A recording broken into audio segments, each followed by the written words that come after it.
이재명 더불어민주당 대표는 27일 최고위원 회의에서 윤석열 정부를 정면으로 비판하며 정부의 무능과 정쟁 집착이 민생을 붕괴시키고 경제를 파탄 직전으로 몰아가고 있다고 강하게 주장했다.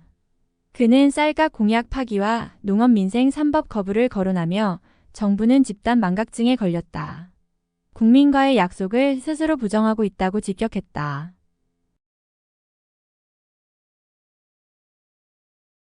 우리 정치가 민생을 챙기지 못하고 정쟁만 일삼는다는 그런 국민들의 지적이 많습니다.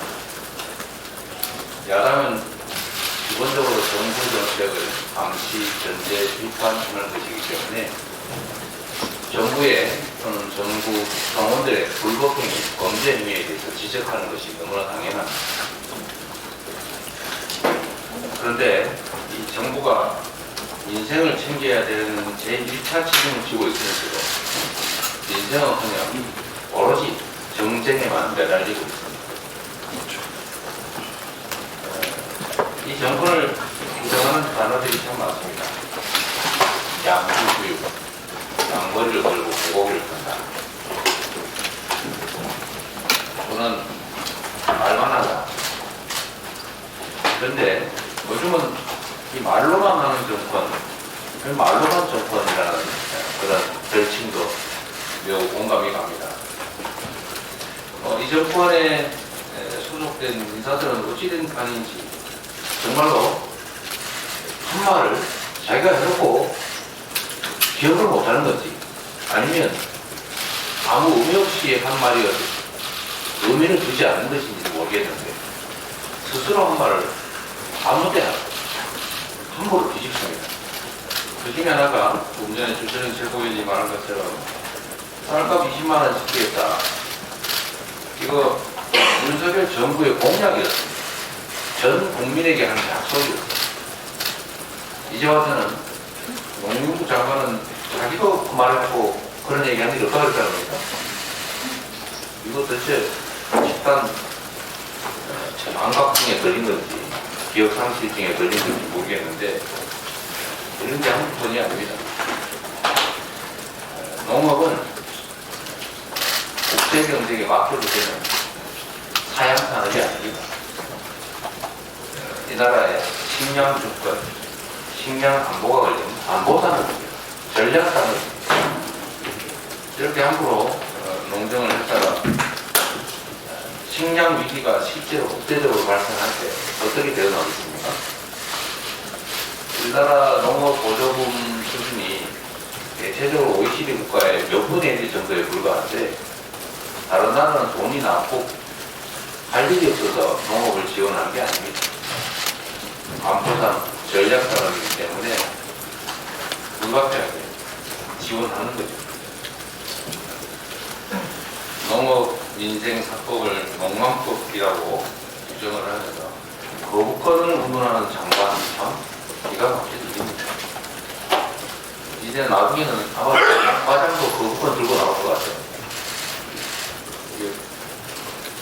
거부권이 대통령 보유 권한이고 극도로 절제에 대해서 행사되어 있을 권한인데 이제는 뭐 대통령이 시도 때도 없이 아무거나 거부권을 행사하다 보니까 장관도 이제는 지 마음대로 거부권 운운하고 있는 것 같습니다. 참 희한한 일입니다. 지금 상법개정 근로자도 역시 마찬가지 말로만 합니다. 정부 여당의 주요 인사들이 거의 다 상법개정은 해야 된다고 하지 않았나요? 그런데 지금 와서는 우리가 실제로 상법 개정에 나서니까 다 반대한다고 돌아섰습니다. 미안하다는 말도 없습니다. 왜 과거에는 상법 개정을 하겠다고 먼저 설레발을 치더니 이제 와서는 반대 입장으로 오히려 상법 개정을 하겠다는 것을 방해하고 나서는지 이유라도 한번 들어봤으면 좋겠습니다. 왜 반대하는지, 왜 말을 바꿨는지, 왜 그때는 그렇게 상법 개정하겠다고 생색을 냈는지 대한민국 경제가 실제로 매우 심각합니다. 현장에서 만나는 기업인들은 대놓고 말은 못하겠고, 저 참으로 걱정된다고 얘기합니다. 혹시 공개적으로 말했다가 정부에 보복당할까봐 두려워하고, 이게 무슨 나라가 이렇게 됐습니까? 혹시 말하면 압수수색 당하지 않을까, 세무조사 당하지 않을까, 미움받지 않을까, 불이익 당하지 않을까, 왜 이런 걱정을 해야 됩니까? 기업인들이 그러고 있습니다. 정부 정책에 뭐가 부족합니다 라고 말을 못하고 있습니다. 그러니까 계산의 여지가 아예 없습니다. 문제를 지적해도 고칠까 말까인데 문제 지적 자체가 봉쇄되고 있습니다. 이러다가 벌거벗은 임금님이 됩니다. 이걸 막으면 누가 지적하겠어요? 여하튼 경제가 경기 순환 차원에서 나빠지는 수준을 벗어나서 경제의 기본 펀더멘털 토대가 무너지고 있습니다. 다시 복구하기 어렵습니다.